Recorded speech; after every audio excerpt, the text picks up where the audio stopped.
Bonjour et bienvenue dans Et moi alors, le podcast d'une fille qui a besoin de dire tout haut ce qu'elle pense, beaucoup trop fort. Et coucou la commu, je vous retrouve aujourd'hui pour vous parler du végétarisme, les méthodes d'élevage et surtout vous donner mon avis là-dessus. Je suis végétarienne depuis 2014, donc ça fait 11 ans cette année que je suis végétarienne. Je suis devenue végétarienne pour les animaux, pour la cause animale, et aussi parce que j'ai fait du coup le régime du camp, qui est un régime hyper protéiné, qui m'a un petit peu dégoûtée de la viande, mais c'est vraiment pas ça. C'était vraiment parce que la cause animale. Donc avant Noël, quand j'étais avec mon ex, j'ai regardé une vidéo de fabrication de foie gras, les poussins broyés vivants, le gavage des os, etc. Et là, j'ai dit non, c'est pas possible. Comment on peut manger ça en sachant ça? Donc du coup, le lendemain à Noël, c'est mort, impossible de manger du foie gras. Agneau, j'avais dit pas les bébés, donc impossible de manger de l'agneau. Bref, tout est devenu très compliqué. J'ai pendant un temps, il me semble, continué à manger du poisson et j'ai très vite tout arrêté. Je ne mangeais plus du tout de viande et de poisson. Je fais juste un petit rajout à ce niveau-là pour parler des poissons. Effectivement, j'ai continué à manger des poissons, mais ce qui était très difficile pour moi, parce que la plus grosse cause pour moi, c'était vraiment aussi les fonds marins. J'ai l'orque qui est vraiment l'animal ultime. C'est vraiment, il me fascine, il me passionne. C'est vraiment je sais pas comment dire, mais mon idéal animal. L'orque, je le trouve incroyable et ça a toujours été. J'ai beaucoup suivi les chasses dans la baie de Taji et en Norvège là-bas, les îles Féroé. C'est toujours pour moi très très dur, donc j'ai arrêté d'y suivre depuis quelques années parce que tous les matins quand je voyais le bilan de la nuit, ça me mettait mal pour la journée et du coup j'ai arrêté de suivre ça, mais ça a beaucoup participé au fait que j'arrête de manger du poisson, et aussi parce que j'ai fait beaucoup d'aquariophilie du coup pendant ces années-là, et à chaque fois que j'avais un poisson qui mourait, je pleurais toutes les larmes de mon corps, c'était très dur, et du coup je me suis trouvée très hypocrite à continuer à manger du poisson comme si de rien n'était, alors je mangeais plus de viande, alors que les poissons pour moi c'était très important, autant le côté écologique que l'animal en lui-même. Par la suite, j'ai essayé de devenir végane, donc d'enlever aussi tous les produits laitiers, fromage, etc. Bon, le problème que j'ai, c'est que je suis addict au fromage, mais vraiment à ce niveau-là, on peut dire que c'est une drogue. Et je n'ai pas réussi plus de 3 jours à tenir sans fromage. Clairement, je rentrais en dépression. C'était juste pas possible pour moi du tout, le régime vegan. Maintenant, j'ai jamais été ok avec ça, parce que pour moi, l'industrie laitier est la pire industrie au niveau de la viande, enfin au niveau des animaux. L'exploitation laitière, c'est vraiment, je trouve, le plus inhumain. Mais bon, j'y reviendrai après. Et suite à ça, du coup, j'ai été complètement végétarienne jusqu'à non seulement en 2025, j'ai rencontré Mathieu en 2021. J'ai dû reprendre la viande en 2022, je pense. Et en 2022, j'ai pas repris la viande, pardon, je dis n'importe quoi. J'ai repris le poisson en 2022 parce que par rapport à mon sport, je fatiguais trop, je récupérais trop mal. C'était très compliqué, sachant que je déteste cuisiner, je déteste ça. La cuisine, c'est pas mon truc, et pour avoir une assiette équilibrée en protéines végétales, c'est très compliqué. C'est beaucoup plus compliqué que ce n'y paraît. C'est pas on mange des lentilles, on a mangé des protéines végétales. C'est pas comme ça que ça marche. C'est beaucoup plus compliqué que ça. Et si le sujet vous intéresse, on pourra faire un podcast avec Mathieu, donc mon compagnon, mon futur mari, parce que si je dis compagnon, il va me tuer. Qui est très très calé sur le sujet. Si ça vous intéresse, on fera un podcast en binôme suite à cet épisode-là. Ça pourrait être hyper intéressant. Et du coup, j'ai repris le poisson, mais ça aussi, ça a été très compliqué pour moi dans mes idéaux, parce que la faune marine, c'est vraiment mon cheval de bataille à la base. La faune marine sauvage, les orques, les machins comme ça, c'est vraiment mon dada. C'est vraiment, je suis passionnée de ces animaux-là. Je les trouve incroyables, fascinants. J'ai beaucoup de, voilà. Vraiment, c'est vraiment quelque chose qui est très important pour moi. Donc reprendre à manger du poisson, ça a été un step très compliqué pour moi et ça l'est toujours. Et d'ailleurs, j'en mange très peu parce que le poisson est quand même très peu respecté en industrie.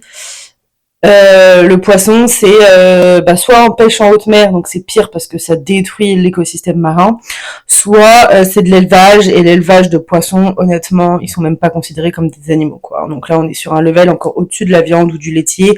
Le poisson est considéré comme un objet. Clairement, le poisson n'a pas de sensibilité. Le poisson, l'industrie du poisson, c'est catastrophique. Je ne parle même pas des fruits de mer, parce que les fruits de mer, on est encore un level au-dessus pour les ébouillanter vivants, les faire faim, voilà. Manger les huîtres vivantes, enfin bref. L'industrie des fruits de mer, c'est encore pire. Aujourd'hui, je mange du poisson, je mange des crevettes. Je suis pas ok avec ça, mais pour ma santé, j'ai pas eu le choix. Maintenant, aujourd'hui, moi, j'aimerais manger de la viande bien choisie, bien élevée, où je connais tout le process, etc. Ça empêche pas l'abattage, ça empêche pas le stress du transport, ça empêche pas tout ça. Mais pour ma santé et pour mes convictions, ça serait plus logique pour moi aujourd'hui de manger du steak haché, par exemple, juste du bœuf, steak haché basique, mais bien choisi, machin et tout. Maintenant, dans la réalité, c'est que j'ai des steaks hachés dans mon congèle d'éleveurs bien choisis, où j'ai demandé la traçabilité, où est-ce qu'ils sont abattus, est-ce qu'ils restent longtemps dans le camion avant d'être abattus, est-ce qu'ils restent à l'abattoir avant d'être abattus, ou est-ce que quand ils arrivent là-bas, ils sont abattus tout de suite. Enfin voilà, j'ai vraiment essayé d'en savoir le plus possible sur les conditions d'élevage et d'abattage. Mais la réalité, c'est que ça fait plusieurs mois que c'est dans mon congèle et que je n'arrive pas à y manger parce que quand ça fait aussi longtemps que ça qu'on n'a pas mangé de viande, remanger de la viande, c'est une étape pas facile du tout. Que ce soit le goût, la texture, l'odeur, le sang, c'est très dur. Donc je pense que quand je franchirai le cap, ça sera dans un burger que je ferai moi. Maintenant, même ça, pour le moment, j'ai encore du mal. Donc je suis en préparation mentale. Un jour, je franchirai le cap. Pour le moment, je l'ai pas franchi. Par contre, le jour où je remangerai des steaks hachés, j'arrêterai le poisson parce que pour mes convictions, comme je vous disais tout à l'heure. Maintenant vous avoir exposé mon point de vue, mes convictions et mon régime alimentaire, je voulais développer un peu sur les élevages, les façons d'élever et pourquoi, à mon sens, l'élevage laitier est le pire. Attention, je mets un gros warning, je ne suis pas là pour critiquer les éleveurs, les agriculteurs, ils font comme ils peuvent. Maintenant, je trouve que dans l'agriculture, il y a encore beaucoup trop de pratiques très ancestrales. Donc bon, il y a des éleveurs très éthiques, il y a des éleveurs qui font de leur mieux, qui font du mieux qu'ils peuvent, et ça c'est très bien. Donc je mets vraiment pas tout le monde dans le même panier. Là, c'est vraiment parce que j'en discutais justement avec l'éleveuse, parce que là, il y a donc Barnabé, le petit bouc qui est venu nous rejoindre pour tenir compagnie à Rosie suite au décès de Barbouille, qui nous a donné Barnabé, est une éleveuse très éthique, et du coup, j'en parlais avec elle cette semaine, et du coup, je me suis dit que ce serait intéressant de faire un podcast à ce sujet. Ce que je trouve horrible, c'est l'hypocrisie du grand public face à la viande, au lait, au fromage, aux œufs, enfin face à tout ça, tout ce qu'ils mangent en fait, du moment que c'est dans l'assiette et que c'est déjà découpé, c'était pas un animal. Et cette hypocrisie-là m'énerve profondément parce que c'est ok de manger de la viande. Moi, je fais pas partie de ces véganes et végétariens extrémistes. Moi, je respecte, chacun fait comme il veut, mais j'aimerais quand même que les gens arrêtent d'être un peu hypocrites et prennent conscience que dans leur assiette, c'est un animal mort, ils mangent un cadavre, que ils prennent conscience que quand tu manges ton bout de fromage, tu as tué un veau ou tu as tué un cabri, et tu l'as enlevé à la naissance de sa mère ou dans les premières semaines de vie. En fait, j'aimerais que les gens prennent conscience de ça parce que cette hypocrisie-là, je la trouve vraiment dramatique. Pareil, j'aimerais aussi que les gens arrêtent de croire qu'il faut qu'ils mangent de la viande à tous les repas tous les jours. C'est faux, c'est faux. À la limite, les grands sportifs, oui. Mais les gens, les monsieur, madame, tout le monde, métro, boulot, dodo, qui font 1 ou 2 séances de sport par semaine pour du loisir, non, ils n'en ont pas besoin de manger de la viande à tous les repas. Non, non, non et non. Donc déjà, si les gens mangeaient de la viande de façon raisonnable et raisonnée, l'industrie, oh là là, l'industrie à grande échelle n'existerait pas. Il y aurait que des petits éleveurs. Et je viendrai ensuite parler aussi de l'autonomie, les gens qui cherchent l'autonomie, j'en parlerai ensuite. Euh, et du coup, je crois que je me suis égarée et je suis partie sur un autre sujet. Mais en gros, voilà, je voulais faire ce podcast pour que les gens arrêtent d'être hypocrites dans leur façon de consommer euh, et qui prennent conscience de ce qu'ils mangent, quoi. Pour moi, c'est important de connaître tout le processus d'abattage, le lieu d'abattage, les conditions punaise, les conditions de déplacement, là, de transport. Et ben en fait, c'est parce que dans mon éthique à moi, dans ma façon de voir les choses, c'est important. Parce que j'ai conscience de ce qui se passe quand moi je vais peut-être manger de la viande ou pas. Tout comme quand j'achète du fromage, bah, j'ai conscience de ce qui se passe quand j'achète du fromage.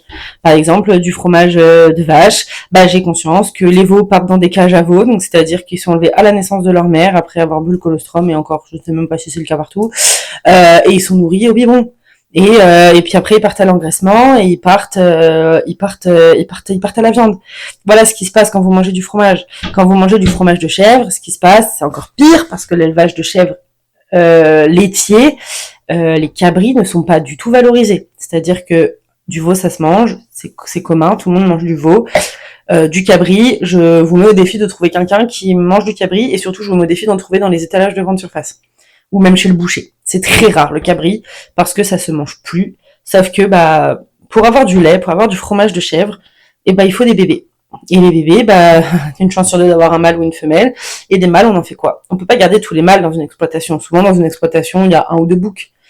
Et les autres mâles, il se passe quoi? Bah les autres mâles, ils partent à l'abattage et c'est de la viande qui ne sert à rien. C'est de la viande perdue. C'est de la perte pure et dure pour un éleveur. Le cabri, c'est vraiment de la perte. Et bien souvent, les éleveurs sont obligés de payer pour faire enlever cette partie du cheptel. Donc en plus, au-delà d'être de la perte, les éleveurs payent pour ça. Donc ils les nourrissent jusqu'à ce qu'ils soient en âge d'être abattus. Donc c'est de la perte, ils les nourrissent, foin, balai, etc. Et ensuite ils les payent pour les faire abattre, pour ne rien gagner derrière. Donc c'est vraiment de la perte pure et dure. L'industrie laitier chèvre, c'est vraiment le pire. C'est vraiment le pire. Maintenant, il y a des éleveurs qui essayent de placer leurs boucs. Des boucs, ça se place pas non plus hyper facilement, donc souvent quand ils arrivent à en sauver, c'est bien, mais il faut se mettre en tête que ils les sauvent pas tous. Que quand vous mangez du cheval de chèvre, n'importe quoi, du fromage de chèvre, et il y a de la perte, et du coup, votre morceau de fromage de chèvre aura certainement coûté la vie à un cabri. Maintenant, moi, si je vous dis tout ça, c'est pas pour vous faire culpabiliser, c'est vraiment pour que vous soyez en conscience avec votre façon de consommer. Pareil pour tout ce qui est viande, on va tous les faire, mais il y a la viande de porc, le jambon, le saucisson, machin. L'élevage de porc plein air n'existe pas ou très peu, parce que les conditions pour faire de l'élevage plein air sont drastiques au niveau de la chambre de l'agriculture. C'est vraiment très compliqué de l'élevage de cochons plein air. Du coup, on se retrouve avec des cochons en cage. Je sais pas si vous avez déjà vu des images sur internet des truies allaitantes. Les truies sont dans des cages tellement petites qu'elles ne peuvent pas se lever. Et les cochons sont sur des caillebotis. Donc du coup, ils se font mal. Les queues sont coupées à vif sans être endormis pour pas qu'ils se mangent la queue entre eux. L'élevage de cochons est dramatique. C'est de la torture pure et dure. Le cochon, c'est un peu le même titre que les poissons, quoi. Ils sont pas considérés comme des animaux à part entière, alors que mais c'est des animaux tellement fascinants. Donc quand vous mangez un saucisson, quand vous mangez du jambon, même si c'est chez le boucher, il faut savoir que vous participez à ça. Le poulet plein air, aujourd'hui en France, ça n'existe plus. Avec la grippe aviaire qui est quasiment tout le temps là, les éleveurs plein air sont obligés d'enfermer les volailles en bâtiment. Donc les volailles en bâtiment, ça veut dire qu'elles voient pas la lumière du jour, ça veut dire qu'elles sont sur de la merde, ça veut dire les conditions sont pas top, souvent elles sont bourrées d'antibiotiques pour être sûres qu'elles déclenchent pas de maladie. L'industrie du poulet, c'est aussi quelque chose. Et puis on parle pas des œufs.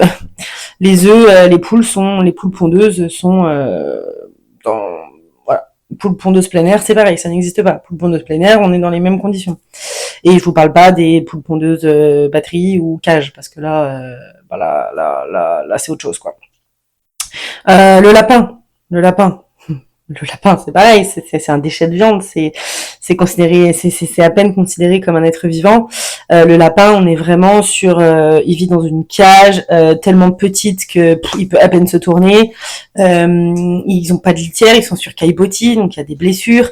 Ils voient pas la lumière du jour, ils sont engraissés et voilà. C'est quand même pas une vie de rêve, quoi. Euh, qu'est-ce que je voulais aborder d'autre?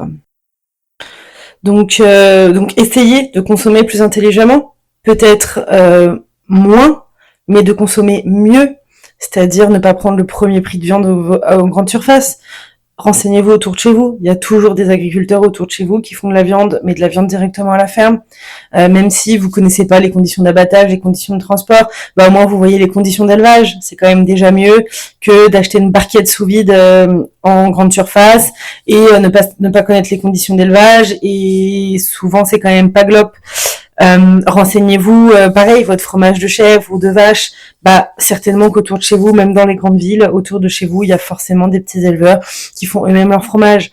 Et en plus de ça, ça participe à les faire évoluer. Ces gens-là, ils ont très peu de rendement, donc il faut aussi les soutenir et faut soutenir ceux qui essayent de faire bien plus que la grande industrie. Donc moi, je suis vraiment pour aller consommer directement chez le producteur. C'est comme ça qu'on fait évoluer les bonnes choses, quoi. Euh, et puis c'est comme ça aussi qu'on prend conscience. Oui, on paye un peu plus cher, mais on paye plus cher, on paye de la qualité, on paye du respect animal, on paye du bien-être, on paye un ensemble de choses. La viande est meilleure en plus. Vraiment, la viande, si elle est moins stressée, si elle est mieux élevée, si elle est mieux nourrie, bah la viande ne sera que meilleure. Pour les vrais viandards, c'est quoi l'intérêt de manger de la viande à tous les repas si elle est pas bonne? Mangez-en moins, mangez-en peut-être qu'une fois par semaine, une ou deux fois par semaine, mais faites-vous plaisir, prenez un bon morceau de viande, un bon morceau qui vient de chez un bon éleveur, que vous allez payer plus cher peut-être, mais qui sera beaucoup plus gustatif. En fait, pour moi, c'est du bon sens, mais on a tellement pas, la société d'aujourd'hui est tellement pas comme ça. On était tellement, moi aussi, hein, j'ai été élevée comme ça, j'ai été élevée à la viande, c'est midi et soir tous les jours de la semaine. Tout le temps. Midi et soir, c'est viande. En fait, aujourd'hui, moi, je sais que ça sert à rien. Ça sert à rien. C'est pas utile. Et du coup, je trouve ça vraiment triste, quoi. Et je voulais faire aussi une aparté sur l'autonomie. Faut avoir une sacrée paire de couilles, hein, pour être autonome, mais pour la petite anecdote, du coup, moi j'ai ma page Instagram des animaux qui est, animaux friendly, hein, moi c'est love to love les animaux. Et un jour, il y a un gars qui s'abonne à ma page, je vais lui faire un petit peu de pub, ça s'appelle l'autonomie à la nouille, donc Antoine, et on discute un peu, et puis moi je lui dis que je suis végétarienne et tout, et lui il me dit on va peut-être pas être copains parce que moi je veux être autonome, donc moi j'élève moi-même mes animaux, je les tue moi-même, je découpe la viande moi-même, et je sais ce que je mange, quoi. Et en fait,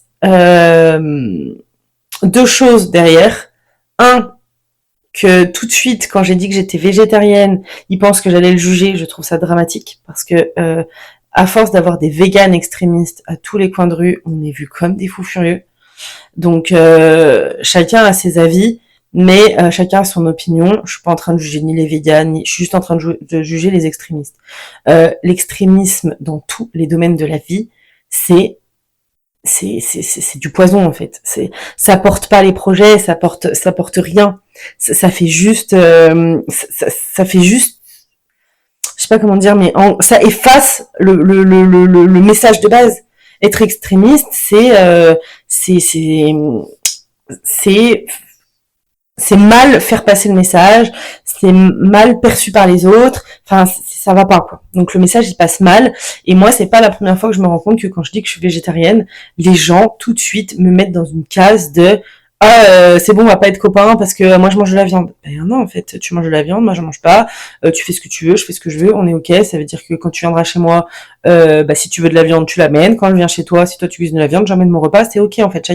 Chacun fait comme il veut, comme il le sent. Pour moi, ça c'est des opinions très personnelles qui doivent être juste ok avec soi-même, c'est tout. Mais il n'y a pas à avoir l'aval des autres ou quoi. Maintenant, moi, ce podcast-là, c'est toujours pas en but de juger. C'est moi dans ma vie, dans mon idéologie, les gens consomment de la viande plus intelligemment. Ils n'arrêtent pas d'en consommer, mais ils en consomment plus intelligemment. Et donc du coup, Antoine, je lui dis bah non, moi au contraire, je lui dis je trouve qu'il y a rien de mieux en fait. Je lui dis il y a rien de plus respectueux pour l'animal que de l'élever soi-même, l'élever avec amour parce que il les aime ces animaux. Donc voilà, il fait du mieux qu'il peut, mais en attendant, il élève pas plus qu'il a besoin. Donc voilà, il ne tue pas plus qu'il a besoin. Il fait vraiment, bah voilà, en fait, je trouve que ça c'est la vraie manière de consommer de la viande. Voilà. Tu élèves toi-même, t'as les couilles, tu tues ta bête que t'as élevée, tu tues ton agneau, tu tues ce que tu veux, tu l'as élevé, tu le tues, tu le manges. Et ça c'est du respect de l'animal. Ça, c'est manger de la viande en pleine conscience. Bon, moi, je suis pas capable, hein, on va pas se mentir, je suis incapable de tuer un des animaux que j'ai élevé. Mais, je trouve ça admirable. Voilà. Pour moi, l'autonomie, c'est ce qu'il y a de plus respectueux de l'animal. Et qui est le plus juste, en fait. Sur l'autonomie. C'est aussi la façon la plus juste de consommer parce qu'il y a zéro perte. Toute la viande issue de l'animal qu'on tue soi-même est utilisée. Quasiment. On va dire 80% de la viande. Il n'y a pas de déchets, il n'y a pas de perte. On utilise tout, que ce soit à manger comme ça ou à faire des j'en sais rien, moi je fais pas ça, mais globalement, moi quand même, ce que j'en ressors, c'est que les gens qui sont autonomes valorisent à 100% l'animal qu'ils ont tué. Pourquoi élever un animal toute sa vie ou une partie de sa vie pour le tuer si c'est pour en jeter la moitié? Oh, la petite notification qui pue. Donc voilà ce que je voulais rajouter aujourd'hui. Parce que j'ai un autre truc à rajouter, puisque du coup ça vient un peu dans tous les sens dans ma tête, mais faut savoir quand même qu'aujourd'hui, si on mangeait plus du tout de viande, beaucoup d'espèces de viande ou de fromage d'ailleurs, beaucoup d'espèces d'animaux n'existeraient même plus, d'espèces ou de races. Par exemple, chez les chevaux, donc la viande chevaline, on en voit quand même de moins en moins, on en voit très peu. Bah pour autant, grâce au peu de viande chevaline qui reste, bah il y a des chevaux de trait qui existent encore. Alors que si la viande chevaline n'existait plus du tout, bah il y a certaines races de chevaux de trait qui n'existeraient plus aujourd'hui. Alors aujourd'hui, on sait, chez le cheval, on essaye de préserver les races, etc. Mais en fait, entre aujourd'hui et il y a peut-être 100 ans, bah si la viande chevaline s'était arrêtée plus tôt, bah aujourd'hui, il y a des races de chevaux qu'on n'aurait jamais connues. Parce qu'il y a des races de chevaux qui ont perduré uniquement grâce à la viande chevaline. Et chez la vache, c'est pareil. Alors oui, par contre, à côté de ça, bah, l'humain veut toujours plus, donc on transforme, on génétiquement modifié, on a des vaches qui sont tellement musculairement énormes parce qu'elles ont été génétiquement modifiées qu'elles peuvent à peine se déplacer. Bon, ça, on est encore dans l'extrémisme, hein, mais de l'autre côté, donc ça, je cautionne pas du tout. Mais si aujourd'hui la viande bovine n'était plus consommée, il y a des races qui n'existeraient pas. Et qui n'existerait plus. Et chez la chèvre, c'est certainement pareil. Chez la chèvre, chez le mouton, s'il y avait pas de lait de chèvre ou lait de brebis ou voilà ou d'agneau, etc. Bah il y a certaines races qui n'existeraient plus du tout. Et ça, je trouve ça un peu triste. Donc voilà. Et à nouveau un petit rajout sur les races qui s'éteignent ou pas si on arrête de les consommer. Je vais mettre un bémol à moi-même, parce qu'on est plusieurs dans ma tête. Quelque part, rationnellement, je suis d'accord avec ce que j'ai dit. Maintenant, à l'inverse, je vais faire l'avocat du diable de l'autre côté. Je trouve ça aussi ok qu'il y ait des espèces qui s'éteignent ou des races de certaines espèces qui s'éteignent si on est amené à plus les consommer ou qu'elles ne s'adaptent pas à l'évolution du monde, etc. C'est marrant parce que j'ai eu ce débat-là hier avec ma mère concernant les espèces qui s'éteignent et elle trouvait ça triste. Et quelque part, je suis d'accord, c'est triste. Et du coup, je fais le parallèle là avec les races qui s'éteignent, donc ce que je disais à propos de la viande. Mais en fait, c'est aussi la sélection naturelle. Si demain on n'utilise plus, je sais pas moi, le cheval comtois par exemple, parce que je suis dans la région où il y a beaucoup de cheval comtois. Si demain on n'utilise plus le cheval comtois, donc plus pour le débardage parce que bah maintenant il y a des tracteurs, et plus pour sa viande parce que bah la viande chevaline ça se vend plus, et que la race s'éteint. Bah quelque part en fait c'est une sorte de sélection naturelle, c'est une sorte de bon bah la race s'est éteinte, elle n'est plus utile pour la vie d'aujourd'hui, dans le monde d'aujourd'hui, l'univers d'aujourd'hui, donc la race s'est éteinte. Et on peut adapter ça à des espèces en voie de disparition. Alors je parle pas des espèces braconnées, même si la plupart c'est ça, mais il y a aussi des espèces qui meurent parce qu'elles ne s'adaptent pas à l'écosystème changeant, et oui, alors ça mériterait un podcast entier pour parler de l'écosystème qui change, etc. Moi, je suis assez fataliste là-dessus parce que je pars quand même du principe que ce qui arrive doit arriver. Oui, l'homme a certainement fait beaucoup de mal au monde, mais en même temps, l'homme est une espèce comme les autres qui a utilisé les moyens qu'il avait pour se développer et avancer dans son chemin de vie, dans l'univers dans lequel il est né et dans le monde dans lequel il vit. Donc oui, l'industrialisation a peut-être fait beaucoup de mal à la faune, à la flore, au monde, bref, à la végétation, bref, on a compris. Mais quelque part, c'est l'évolution de l'espèce, c'est la sélection naturelle de l'espèce humaine qui a fait qu'elle s'est industrialisée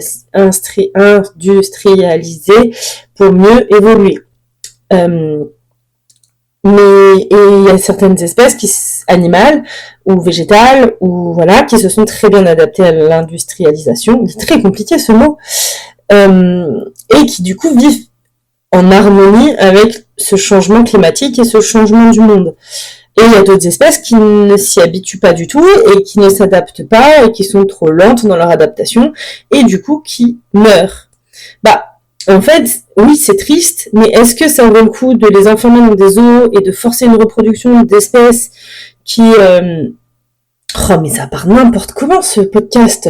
C'était pas du tout le thème, mais bon, c'est pas grave, je vais finir mon idée.